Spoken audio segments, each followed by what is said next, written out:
Pero naunahan yun. So, blessing man nga makawala direct sa liwat mo, salamat kayo sa privilege. Amen. Balog dito,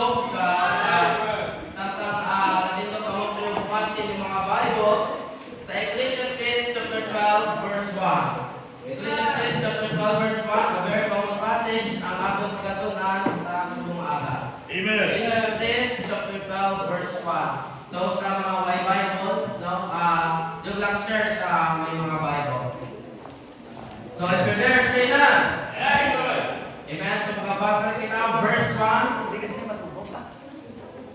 Right now, so way pa. So magabasa kita verse 1. Kunaran ka mo sa liwat, say amen. Amen. So magabasa kita.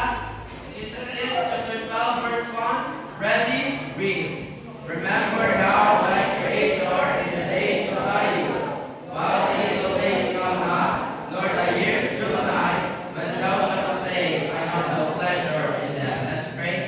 Loving thee, Lord, Heavenly Father, thank you sa privilege nga ginatong mo sa ako na makawali din sa CBBM Pag-Ananilaw. Thank you, Lord, sa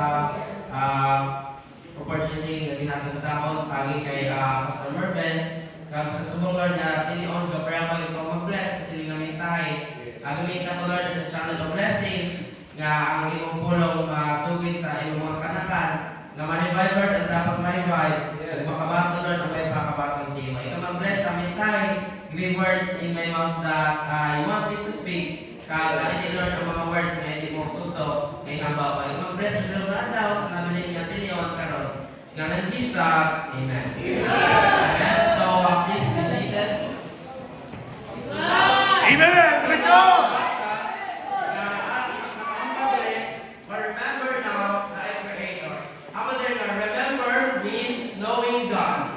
Kung mag-remember kita sa Ginoo, it means ginakilala ta ang Ginoo. Ang knowing the true God. Kilalahan ta ang tuod nato na Ginoo. Sa mga kauturan sa subungan tinion sa ato nga kalibutan, damo-damo na mga Ginoo nga ginakilala. Right. Sa Catholic, may ara damo, may ara sa Jehovah, may ara sa Iglesia, kag sa aton nga mga Bible ba, may ara man.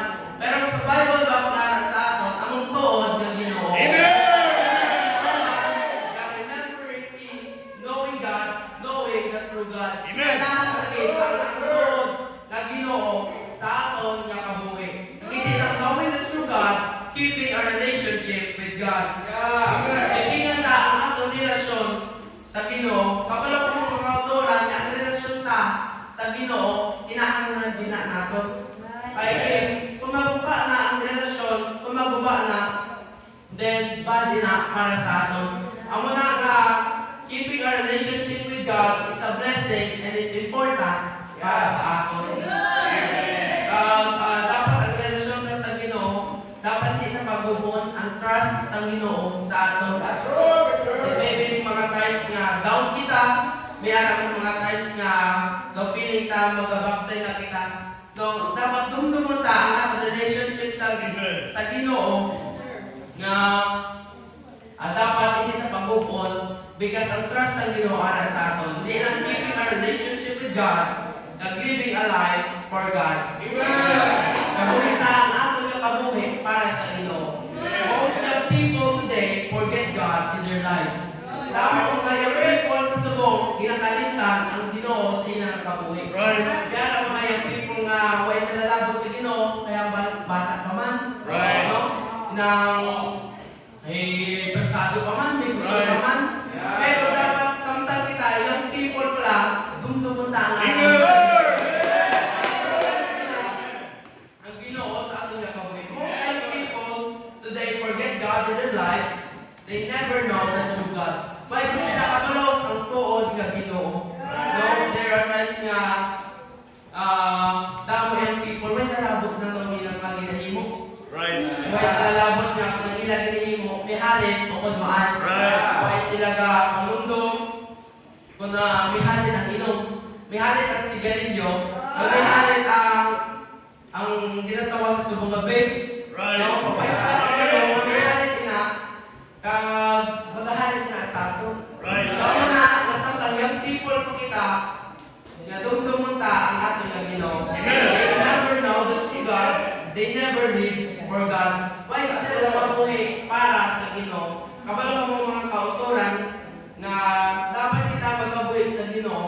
Kaya ang Ginoo among nagtugas sa aton. Amen. Ang Ginoo gakasakitan na kundi kita magkabuhay para sa iya. Right. Gakasakitan na sa kay hindi maya kita para ngarap ka sa pero kita hindi ka kabuhay para sa iya. Right. So na we must live for God. Na they never live for God. It is because they do not realize the value of remembering our God. Dahil hindi lang na-realize kung ano kamalahalon ang pagdumdum o ang pagkilala sa aton ng Ginoo. Kaya sila kabalaw nga kung magdumdum kita sa Ginoo o kung magkilala, ang Ginoo ang mag-bless sa aton. Because there is a value sa pag-remember sa ating Creator o kung sa aton ng Ginoo.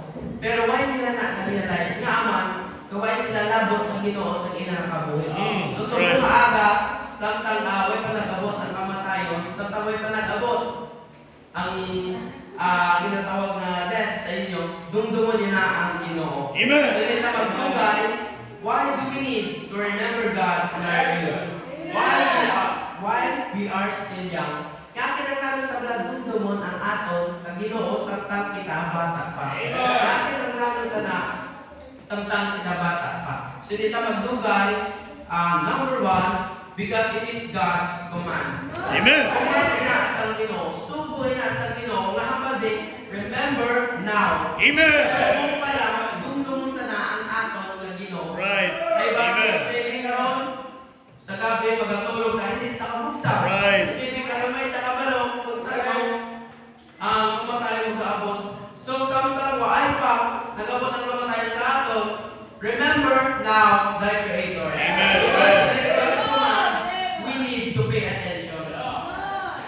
Let us pay attention, sa command sa Ginoo. Di ba sugoon na sa aton na nanay, sugoon na sa aton na tatay, pay attention kita. Sugoon na sa aton na pastor, grabe ang pagpamati ta.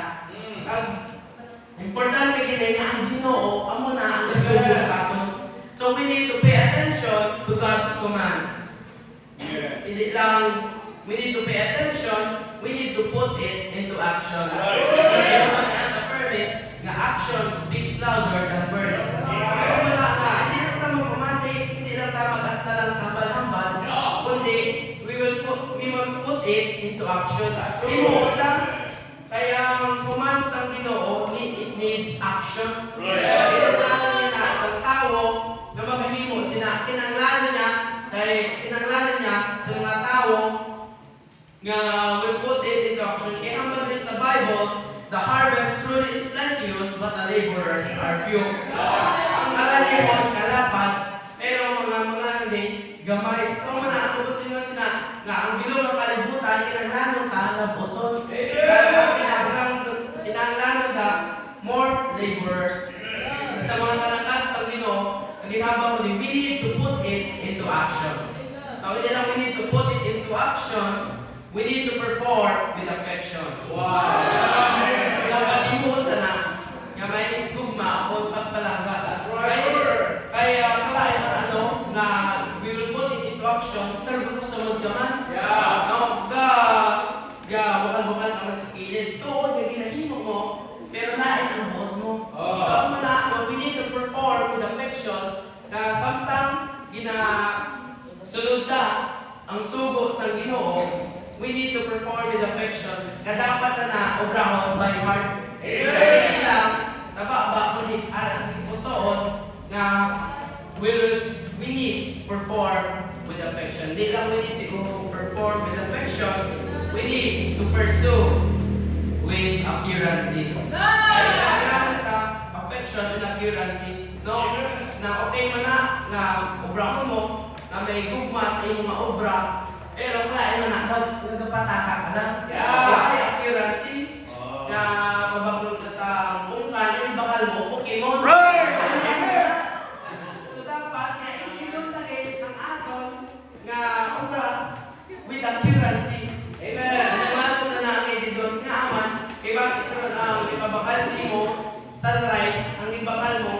sunset ni Dowdy. Kaya mo na. Amen. More, more. So, dapat we need to pursue it with accuracy. Amen. Nga, idong lagi, no? Kaya amo na ang sumo sa Ginoo, nga remember now, thy Creator. So, yun ka magdugay, number 2, para may piniot mga mukha ng basket. Number 2, because God is our Creator. Ang Ginoo, ang aton, manunuga. Hama dali, remember now, thy Creator. Kaya plano ka, dumduwon ang aton, may manunuga.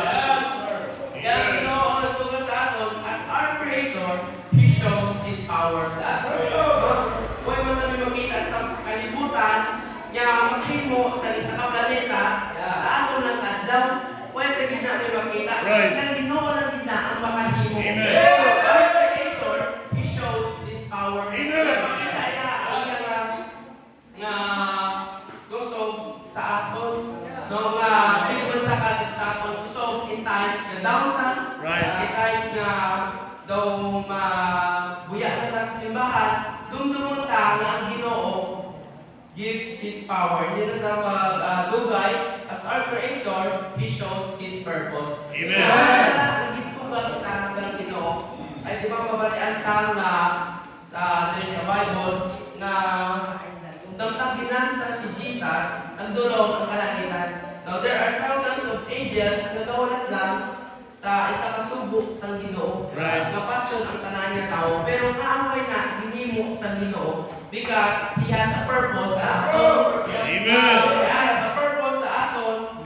Kag kinahanglan ta na nga pagitaon amo na nga ang purpose sa Amen. mga kauturan nga we need to save more souls. Amen. As our Creator, He shows His purpose. Kaya kinahanglan ta gina sundon ang purpose nga sa aton. Ay di ta magdugay as our Creator, He is our protector or provider. So, protector ta sa may mga times sa mga tumulo may times nga pagsulwini ka down ka. Right. Kaya mga times nga magsulwini ka, hindi na palagiwan ka. Right. Amo na nga dumdumon ta ang Ginoo nga to protector or provider. Amen. Kaya sa protector nga di ba magpangamuyo ta pero na atis ng dapat. Gapangayo because of protection sa Ginoo. Why? Because we believe that He is our protector. Amen. Amen. Right. Provider man siya sa aton. Amen. Sure. Pagyan ka nga basta ilonggo sa jagin. Kung may nabugas sa jagin. O may pinapumula ito sa jagin. So hindi ang wala. Nga ako siya mabalaan nga sa jagin man kung may bugas. Pero dapat ang mabalaan ang Ginoo ang aton provider. Amen. Provide sa aton ginanglanan. Maybe mga times nga why gitulod ang bulsa ta, tuo lang ta sa Ginoo. Maybe times nga why gitulod ta, tuo lang. God, hindi lang as our Creator, He is our protector or provider. As our Creator, He is worthy of praise. Amen. Amen. Right. He is worthy sang aton nga praise kay dinhi mo ya kita. So He is worthy of our praise. Amen. Plano ta siya dayawon kay dinhi mo ya kita mo. Amen. No, as His created ones nga He is worthy of praise ay bangod buhi kita subok. Ay bangod buhi kita gikuha sa Ginoo. So we will praise Him kay hasta pa subok mabuhi pa ta.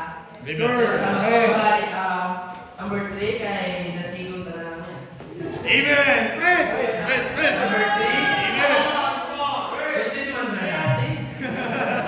More. More. Amen.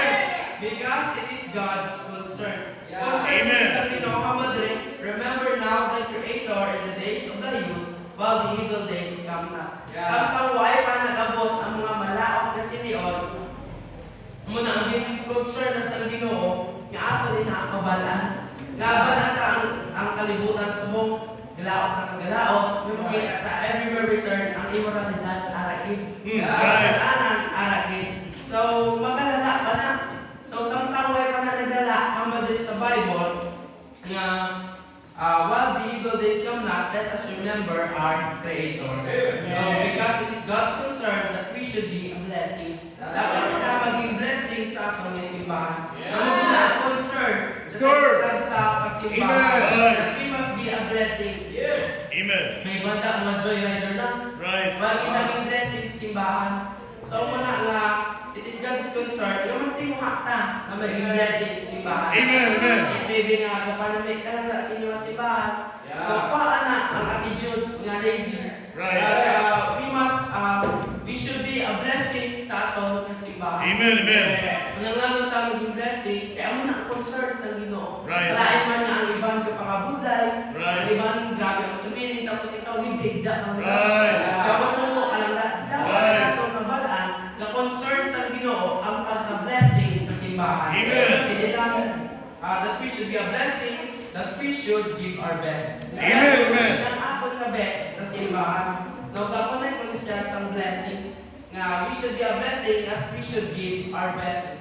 Dapat ang aton na best, yan ang give naton sa aton na simbahan. Amen. Hindang na nga tuod, naging blessing, pero hindi ang best, hindi ila na best, ang ila ginatan. Right. No?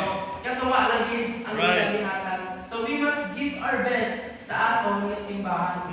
Why? Because it is God's concern na ihatag kang aton na best. Amen. Kasi naging blessing na din ang tuod, pero hindi mo best. Right. So dapat sa pamatan ng pata, it is God's concern that we should give our best. Amen. Kami gusto pamanta, santang pamatan ng pata. Amen. Kami Sir. gusto pata, santang kita, ano pa sa days of our youth. Amen. So we should give our best. Right.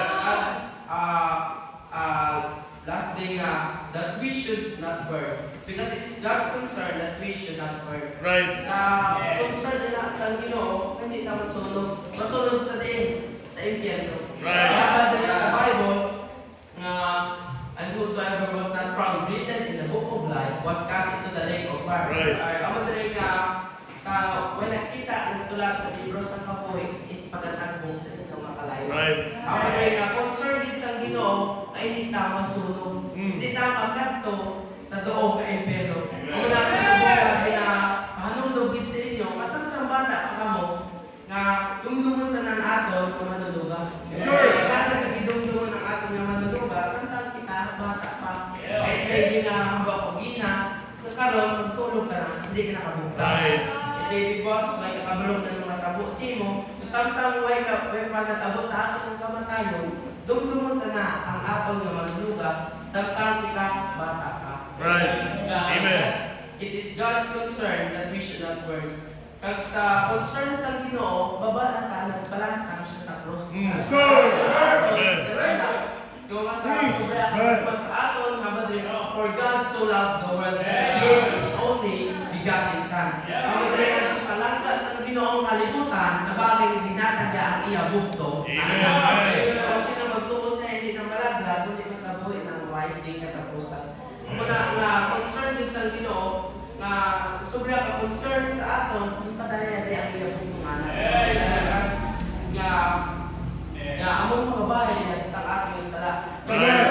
Sa Ginoo ay hindi ta masunog sa impyerno. Nga padre nga gilatigo sa saklan ng Nueve Kalatigo, gikoronahan sa sangkron ng atanungod, naging sumbag sa sipa sa aking duplaan para sa diin para sa aton. Para sa atin yung makala na hindi ta masunog sa impyerno. So mga kinanglangan ta mababalan subong, nga sakripisyo sa Ginoo pag iya concern that we should not burn. Ay hindi ka sunog sa di na makalayo dito sa impyerno. So sa subong natin yun, gusto gid sa Ginoo sa mga way pa nakabatong siya nga sa subong mabato na sa tang pamatan. Right. Amen. Amen. Buhi pa ka, dugtungon na ng ato ng Ginoo. Amen. Kaya ibasi karon may nata. So wala nga may regalo ang Ginoo ang makabuhi kaway sa katapusan. Amen. Para sa inyo, kaway pa kabato. Amen. Ako din ang concern sa Ginoo kung makabato kita sa iya. Sir. Ay, Amen. masunog sa doon ng ginatawag na impyerno. So ako na sa subong adlaw, hindi lang na concern sa Ginoo, kundi concern manamon sa mga weapon na Amen. Amen. makabatong ka mo tuod sa Ginoo.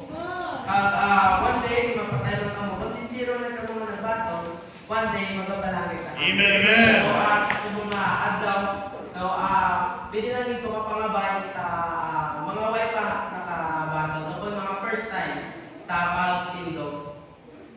So, mga first time no, pagtindog. Mga first time pa sa subong nga adlaw. Pagtindog. Amen. Mga first na nila nakasimba. So, pagtindog.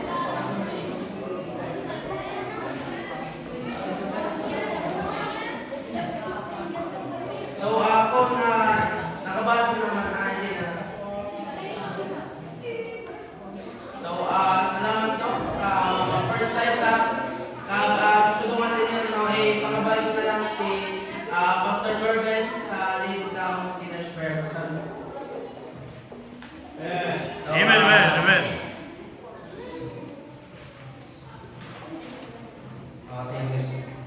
Okay, salamat sa preaching na ating nabalikan. Remember na yung for the days of the year. So, sa ako mga first time sa Chening Aga, hindi first time malabalikan ang usay na tutulong mo ito sa inyong pagkarumanan mo at tutulong mo that one day Jesus Christ died for us. Amen. Si Kristo na patay para sa atin. So, sa talagang nagtito sa Chening Aga, ipakita ko sa Chening Aga na ikaw hindi patulong si Jesus Christ sa iyong pusoon. Hindi naging sayang na ari ka rin, dinala ka sa Diyos ka rin. Hindi na sa accident ka ari ka. God has a purpose. Kaya hindi ko concern. Amen, amen. Kaya hindi ko hindi gusto hindi ka mapa-inferno ka. Kaya nga, nagaan sa ito kung ikaw sa pinikon ng mga katudere, nagabatian mo ang mensahe sa kaluwasan, kaya kaluwasan wala sa reliyon mo. Okay? Wala sa binuhatan mo, kundi ang kaluwasan para kay Kristo. Ang imo mo siningata po is Jesus Christ, kasi Kristo, namatay para sa imo, ginlumong para sa imo, nakataman mo para sa imo. Amen. Ang good news para sa atong tanan niya si Kristo na patay yung mo isang adlaw tanaw para sa pagluwas natin. So, siya nga agad tugtugod mo kasi Kristo ng palangga sa iyo. Amen. Diba? Tugtugod mo kasi Kristo ng palangga sa iyo. Naghatag sa kabuhin para sa iyo. Si Kristo nagkatos para sa iyo. Si Kristo nagsakripisyo para sa iyo. Amen. Para ikaw makaangkot kaluwasan. Amen. Pero hindi ka makaangkot kaluwasan kung hindi ka maghimo sa dako na desisyon sa kabuhi mo. Ikaw mag-ako sa iyong kasalanan, ikaw maghidulso sa iyong kasalanan, kaya ikaw magbatong kay Kristo bilang iyong Diyos ang personal na manuluwas. Ako na siya nag-aagaw na ang Diyos nag-aagaw sa iyo sa tsansa. Nga makakatid ka, nga makakatid ka diretso na batian mo kay ang Diyos na palangga sa iyo. Amen. Ang Diyos na hatag sa kapuhi sa iyo. Ang Diyos na pula sa bubong niya para sa iyo. Ako naman sa bayo, hindi mo sa Diyos ang kalimutan sa bagay ng padala niya ang iyang tumanak. Siya kay Sino ka magbatong sa iya. Hindi mawala, hindi mapahamak, kundi makaangkon si kapuhi ng malay ka. Amen. Ako ito ang ni Preacher Jared, gaway ka kamalungod, was hindi ka. Diba? Kaya ang kamatayon, hindi tayo nag-aabot. Kaya muna ang realidad sa kapuhi. Na ang kamatayon mag-aabot, hindi tayo sa iyong magsakon, pero ang pamangkot, prepared ka bala sa kamatayon. Handa ka bala sa kamatayon. Sa sinigaaga, kung tayo panabakot si Kristo, kung tayo para sigurado mo langit sa sinigaaga, ang dako mga problema nga mapayimperno ka. Amo na ang kamaturan. Nga mapayimperno ang iyong kala kung ikaw ay panakabakot kay Kristo. So sinigaaga, himo ka sa dako ang desisyon, ang pinakadako ang desisyon na himuon mo na maghambal ka sa iyong kabalingon. Lord, ako isa ka makasasala, tinulsulan ko akong kasalanan, patulog ko ikaw, tuwan ko ikaw bilang akong Diyos ng personal na manluluwas. So sinigaaga makahambal ka bala sa sinigaaga. Makahimo ka bala sa desisyon sa sinigaaga. Kung gusto mo matulog si Jesus Christ sinigaaga, hindi ka magpawiyan. Dito ka sinigaaga. Tindog palihog. Sa ako mga first time tindog palihog, hindi ka magkahuyan. No, ang basketball niya sa Qatar yan. Diba? Pero ang pinaka-importante, ang mensahe, hindi mo naman yan. Ang pinaka-importante, ang kaluwasan, hindi mo naman yan. Ang pinaka-importante sa persona ngayong angkot, no other than the Lord Jesus Christ. Ang magahambal ni Kristo siya, dalan, ang kamaturan, kabuhi, wala sa nakakanto sa kinaharian sa langit kung hindi mag-aalis sa iyo. Jesus Christ is the only way. Kaya siya ginaaga, matuna siya. Tuuwi siya sa iyo na puso. Kung gusto mo siya matulog, ikaw sa simple, kagklaro ka makamuyo sa sinigaaga, pangamuyo sa isa ka makasasala, ang buong ikaw makasasala, ang gusto mo masala. Matuna si Kristo sa iyo na puso. Yes, si Preacher Jared Monday ang batong sa Ginoo. Ang mga pastors na ginoo sila, one day nagbatong sila sa Ginoo. Ako nagbatong sa Ginoo at how about you this morning? When was the last time na nagbatong ko si Jesus Christ? So sininaga, ang pinakalako mo desisyon na sa isa, ako yung magbatong kay Kristo sininaga. Gusto mo siya matulog, sunod ka sa pagpamuyo, mag-pray ka, ikaw sa sinner's prayer, pag-amuyo sa isang makasasala, ako ang ikaw makasasala, kung suli mong kasalanan, patuna si Kristo sa iyo. Okay? Mag-pray ka, magasunod ka mo sa pagpangamuyo din sa pray, Ginoong Isus. Salamat din sa sininaaga, sa mga mensahe na ako nagandaan, nga nakilala ko ang akong kaugalingon, nga ako isa ka makasasala. Makasasala nga mamahamak dito sa impyerno. Pero sa sininaaga, ginaako ko ang akong mga kasalanan. Patawara ko Ginoo, kaginabuksan ko ang akong talipusoon. Ginaadla ko ikaw, Kristo Jesus, nga magsulod sa akong talipusoon kang karuhi. Ginabaton ko ikaw bilang akong Diyos kag personal nga magluluwas sining akong kalat. Salamat din sa pagpalanggap mo sa akon. Nga ikaw na antos napatay sa cross para bayaran ang akong mga kasalanan. Salamat din sa iyong kinihimo, sa iyong pagpalanggap sa ngalan ni Kristo Jesus. Amen. Amen. Salamat sa sininaaga. Sino sa inyo nagbato? Sino sunod?